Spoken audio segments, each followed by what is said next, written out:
Yang membatalkan tayamum itu ada 3. Terus kemudian apa? Makan,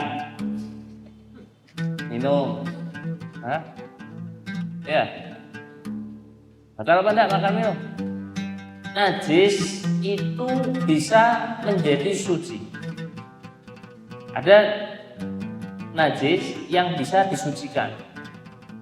Ada berapa? Cuma ada 3. Ya, jadi ada najis yang bisa disucikan itu cuma ada 3. Yang pertama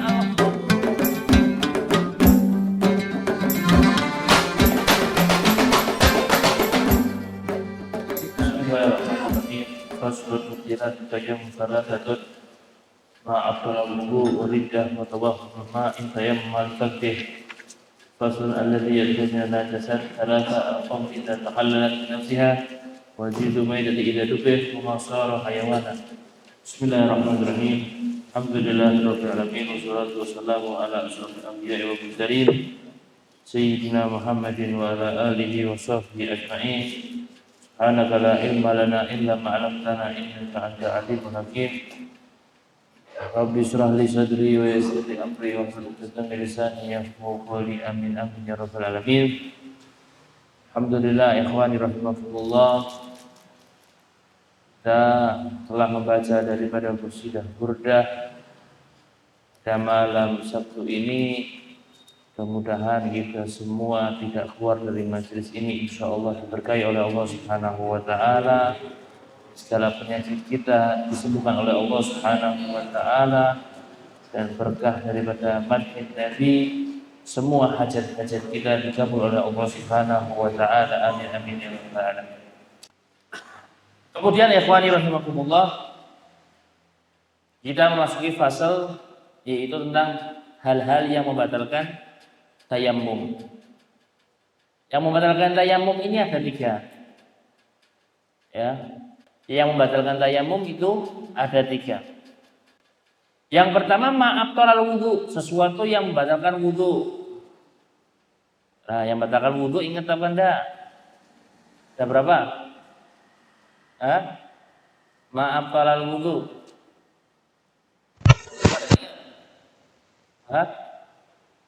Alladzi yubtilul wudu. Ada ingat? Masul bubul. Kemudian bibadni kafin auraha, bubul au dubur ya, pegang kemaluan.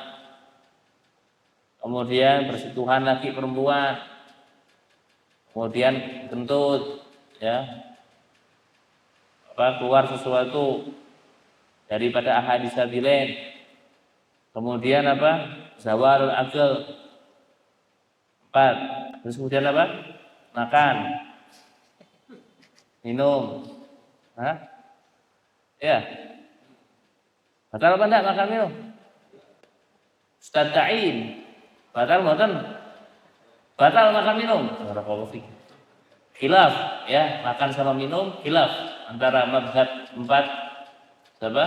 Imam Malik, Imam Hanafi, Imam Syafi'i, kemudian Imam Hambali itu sepakat tidak batal.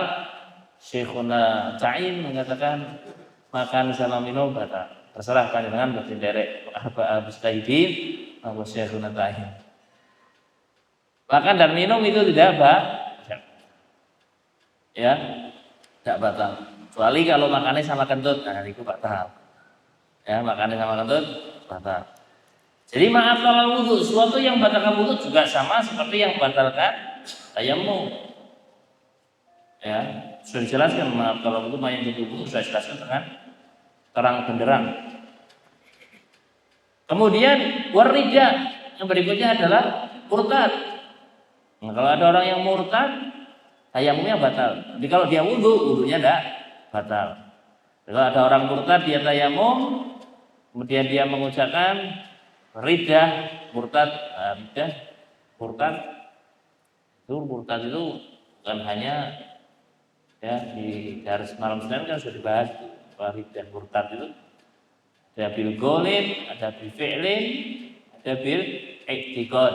Nah, kemurtadan itu penyebabnya ada 3. Ya. Dia ada kaitannya, harus ini dimanapun namanya satu sumbernya, ya ada kaitannya kan. Dan itu kemurtadan di sini, seperti yang sudah kita bahas Nabi Abdullah bin Muslim Thahir dalam surah Taufik yang kita baca setiap malam Senin. Itu saya mengatakan murtad bil i'tiqad, au bil qaul, au bil af'al. Sama aja. Kalau orang tersebut murtad dalam keadaan tayamum, maka batal tayamumnya. Kalau wudhu, nah kalau dia wudhu terus orang tersebut murtad salah satunya dengan penyebab tadi, maka tidak batal wudhunya. Jadi masuk Islam lagi terus sholat tidak batal. Ya, masuk Islam lagi dia sholat itu tidak batal. Kemudian saya betul bahwa ada yang ketiga tawahamul bilma. Nah, ini yang ketiga yaitu jika kita bertayamum lifaqibil ma. Kalau kita tayamum karena air tidak ada. Nah, beda lagi kalau kita tayamum karena sakit, itu tidak batal. Ini yang ketiga ini. Jadi kalau idza kana tawahhamal ma in tayammama li faqdi, kalau kita bertayamum karena lantaran sebab tidak ada air, batal wudunya. Tawahhamal ma maksudnya apa? Menyangka adanya air. Menyangka datang air. Ketika lagi sholat, Allahu Akbar, sholatnya pakai tayamum. Kemudian dengar suara air turun ke genteng, ya, air hujan turun. Dengar kok, nggak yakin, menyangka kayaknya ini hujan. Batal sholatnya ini, batal tayamumnya ini. Kenapa? Karena itu tayamum difakti, karena penyebabnya yaitu tidak ada air. Jelas ya? Tapi kalau sakit tidak apa-apa. Pada sakit di depannya ada air tidak jadi masalah. Ya. Jadi kalau kita menyangka bahwa ada air akan datang atau sudah datang ini, maka apa? Maka kita membatalkan tayamum dan sholat, kita mengulangi sholat dengan berwudu. Ya. Itu. Kemudian yang berikutnya itu pasal 3 ya. Jadi pasal yang berurusan ini yang batalkan tayamum cuma ada 3. Tidak lebih, tidak kurang. Belajarnya antum sampai nanti kitab yang paling tinggi Irsyad karangan Imam bin Hajar itu tetap ada 3. Tidak ada kurang dari 3 atau lebih dari 3, tidak ada. Jadi cuma 3 aja yang membatalkan tayamum. Jelas ya? Jadi kalau misalkan nanti ada kasus tayamum, jangan sampai nanti kita ketika kita bertayamum tidak tahu hukumnya, tidak tahu apa yang membatalkan wudunya, jangan sampai. Nah biasanya orang ini akan serius mengerjakan, akan serius mempelajari tatkala sesuatu menimpa kita. Sekarang airnya tidak ada, kita lagi camping di atas, udah ada nih. Akhirnya pakai tayamum, bingung, gimana nih tayamumnya? Oh ingat. Nah itu setelah ingat kita lakukan. Ada nyesel. Nyeselnya apa? Ingatnya cuma separuh-separuh. Dulu pernah belajar tapi lupa. Ya. Nah itu penting. Oke ya. Kemudian pasal yang berikutnya. Pasal berikutnya ini membahas alladzi yadhuru minan najasat. Najis itu bisa menjadi suci. Ada najis yang bisa disucikan. Ada berapa? Cuma ada 3. Ya, jadi ada najis yang bisa disucikan itu cuma ada 3. Yang pertama al-khamru. Khamr, arak. Khamr itu perasan korma. Itu namanya khamr. Sekarang perasannya bukan korma, berarti dia bukan dikatakan apa? Khamr.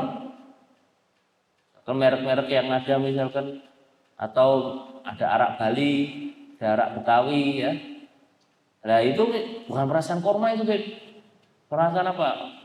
Ya enggak tahu, buah misalkan. Ya. Ada buah perasan andepan ya. Nah itu gimana? Itu tidak dikatakan khamr. Bukan dikatakan khamr. Nah ini ada orang ceritanya dengar habis dengar itu bukan dikatakan khamr terus dia tidur. Akhirnya dipikir, wah berarti khamr ini halal ternyata, bukan perasaan korma yang apa namanya yang haram ini yang perasaan korma. Terus tidur dia, tidak dengar lagi, nyebar dan lagi. Ini dari pengajian, alhamdulillah khamr ternyata yang dikatakan khamr itu perasaan korma. Selain perasaan korma tidak dikatakan khamr, berarti apa? Halal. Ya, berarti halal. Nah, selain perasaan korma namanya nabih. Nabih itu perasaan daripada selain daripada korma itu ada perasaan nabih, itu juga namanya apa namanya? Dikatakan bukan namanya khamr tapi dia muskirin. Jadi bukan perasaannya tersebut yang apa namanya yang dimasalahkan, tapi yang dipermasalahkan ilah penyebab diharamkannya itu apa? Muskirin, memabukkan. Jelas ya? Hatta inti misalkan air ya, air putih yang dicampur daripada apa? Bensin setengah liter diminum ya, wah ini bukan khamr ini, tapi memabukkan haram. Jelas ya? Jadi yang memabukkan itu ilahnya haram. Jadi khamr idza takhallalat bi nafsiha. Nah, proses fermentasi, proses terjadinya cuka. Ya, cuka itu kan terbuat daripada perasaan-perasaan. Dan cuka itu terbuat terbentuk dari perasaan. Entah perasaan anggur, entah perasaan kurma. Nah, kalau khamr itu apa tadi? Bukan perasaan kurma, perasaan anggur. Ya, perasaan anggur. Perasaan apapun itu khamr. Prosesnya fermentasi. Nah, al-khamru idza takhallat bi nafsiha. Khamr ketika menjadi cuka. Nah, dengan syarat apa? Misalkan kita meres daripada anggur, perasaan anggur 1 gelas ini. Tujuannya kita ingin menjadikan perasaan ini menjadi cuka. Nah, proses menjadi cuka dia pasti harus takhamur terlebih dahulu. Dia harus menjadi khamr terlebih dahulu. Ya. Nah, ini ketika dia khamr kita tujuannya ini menjadi cuka. Ketika kita meras itu daripada korma atau daripada anggur tersebut, ketika menjadi khamr itu apa? Najis. Nah, setelahnya jadi cuka itu menjadi suci. Lain halnya kalau kita tujuannya meras daripada daripada anggur, tapi tujuannya untuk dijadikan khamr. Niatnya memang menjadikan khamr. Tiba-tiba di tengah-tengah menjadi khamr, ya, kita niatnya ada jadikan cuka aja. Itu wajib untuk dibuang. Najis, tidak bisa disucikan. Harus apa? Binafsiha, dengan diri sendiri, dengan misalkan prosesnya alami. Tidak boleh kita dengan apa? Kasih material, kasih cemplungi, dimasuki sesuatu lagi, gula atau lain sebagainya, tetap tidak boleh. Jadi prosesnya benar-benar harus alami, harus natural. Ya, harus natural. Dari khamr jadi cuka itu suci. Dan yang kedua, wajildul maitati idza dubih. Jildul maitah kulit bangkai. Kulit bangkai ya itu semua bangkai. Nah, apa sih bangkai itu? Bangkai itu kullu hayawanin mata min ghairi dzakatus syar'i. Segala macam hewan yang mati tanpa disembelih, bahwa makul, dan dia makul. Ya. Tapi kalau misalkan ghairu makul, yang memang tidak boleh untuk hewan tersebut dimakan, maka mau disembelih atau disembelih tetap najis bangkai. Di bangkai. Tapi kalau yang makul ketika dia disembelih maka jadi halal. Nah, itu bangkai-bangkai tadi, kulit semua daripada dagingnya, daripada tulangnya, daripada bulunya, semua najis. Illa jildun, kecuali apa? Yaitu kulit yang mana kulit tersebut bisa disamak. Misalkan ada kambing mati, sapi mati, dari disembelih, jadinya bangkai. Nah gimana bangkai? Rugi nih kita 10-20 juta, buang aja. Ada enggak yang bisa dimanfaatkan? Tidak ada yang bisa dimanfaatkan kecuali kulitnya saja. Kulitnya dikuliti dulu, dibersihkan, kemudian dikasih sesuatu yang panas sehingga sisa-sisa daripada daging, darah terkelupas dari yang nempel di kulit, ya, bulu juga termasuk. Setelah itu dijemur, setelah itu dicuci, dipakai, itu suci. Nah kalau misalnya masih ada bulunya gimana? Bulunya wajib dikerok, nggak boleh kecuali apa? Yaitu kecuali kulitnya saja. Ya. Nah kalau misalkan makul, hewannya makul ya. Kalau hewannya makul, bulunya suci. Misalkan kambing, ya, kambing itu hewannya makul, gimana? Bulunya suci. Domba, hewannya makul, bulunya itu suci. Tidak jadi masalah. Tapi kalau yang luar makul, singa, ya, najis itu. Kulitnya suci, tapi bulu-bulunya najis. Jelas ya, bulu-bulunya najis. Ya. Nah, makanya kita kadang ngambil, misalkan jaket kulit buaya, kulitnya buaya. Nah kalau jaket singa, kulit singa, nah itu ada bulu-bulunya itu najis, dipakai sholat enggak? Jelas ya? Itu. Jadi jildu maitati idatu. Dan yang ketiga yaitu wamasoroh hayawanan, sesuatu yang menjadi hewan. Contoh misalkan ada bangkai, baik manusia, baik hewan. Manusia meninggal 3 hari, keluar dari tubuh manusia belatung. Itu belatungnya keluar dari tubuh yang najis, dari bangkai yang najis, belatung. Nah, hukum hewan itu apa? Bukan najis, tapi suci. Padahal apa? Padahal dia keluar daripada sesuatu yang najis. Harusnya najis, tapi tidak. Karena dia termasuk salah satu 3 najis yang menjadi suci, maka dia dihukumi suci. Pemasor hayawanan, segala suatu hewan yang keluar dari najis. Jelas ya? Itu adalah 3 hal najis yang bisa disucikan. Selebihnya tidak bisa. Cuma hanya 3 hal najis ini. Ya, air kencing tidak bisa disucikan. Darah disucikan tidak bisa. Jelas ya? Kemudian apa lagi? Segala sesuatu najis tidak bisa disucikan kecuali 3 hal tersebut. Jelas ya? Nah, pasal yang berikutnya itu membahas tentang macam-macam najis. 3 ada mukhalafah, ada mukhalafah, ada mukhalafah. Insyaallah kita sambung di pertemuan yang berikutnya dalam keadaan sehat walafiat. Billahi taufiq wal hidayah. Wassalamualaikum warahmatullahi wabarakatuh.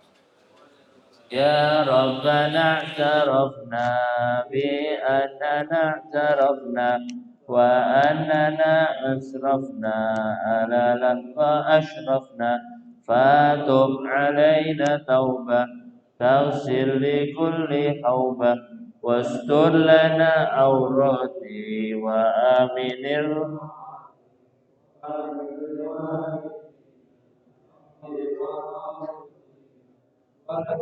والإهوان وسائر الحلال وكل ذي محبة أو جيرة أو صحبة والمسلمين أجمع من ربي فضلا وجودا منا لا بك